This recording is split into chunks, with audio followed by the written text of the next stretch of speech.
আসসালামু আলাইকুম। আপনারা জানেন যে আজকে ভূমিকম্প হয়েছে। তো আমাদের অবস্থা ভালোই আছে। আপনারা সবাই কেমন আছেন অবশ্যই কমেন্ট করে জানাবেন। দেখুন আমি চা বসিয়েছিলাম, আমার চাটা ছিটে একদম এপাশ ওপাশ করে মানে পড়ে গেছে, এমন অবস্থা। আমরা তো আতঙ্কে ভয়ে খুব খারাপ অবস্থা।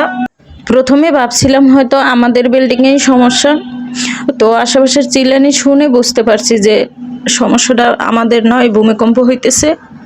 তো বুঝতে একটু দেরি হয়েছে। দেখুন সবাই বেরিয়ে আসছে ছাদে। আমি ভিডিওটা আরও পরে করছি, এর মধ্যে আমি শুনতে পেলাম যে পাশের বিল্ডিংটা হেলে পড়ছে। তো এই দেখুন আমাদের পাশের বিল্ডিংটা একদম হেলে পড়ছে, একটার উপরে একটা পড়ে গেছে। তো সবাই ঠিক আছে, কারো কোনো ক্ষয়ক্ষতি হয়নি, কিন্তু বিল্ডিংটা দেখেন নিচ থেকে দেখলে বুঝতে পারবেন যে কিছুটা ফেটে গেছে, ভেঙে গেছে, এরকম অবস্থা। তো সবাই দোয়া করবেন, যার যার জায়গা থেকে সবাই ভালো থাকার চেষ্টা করবেন। কে কেমন আছেন কমেন্ট করে জানাবেন। আল্লাহ হাফেজ।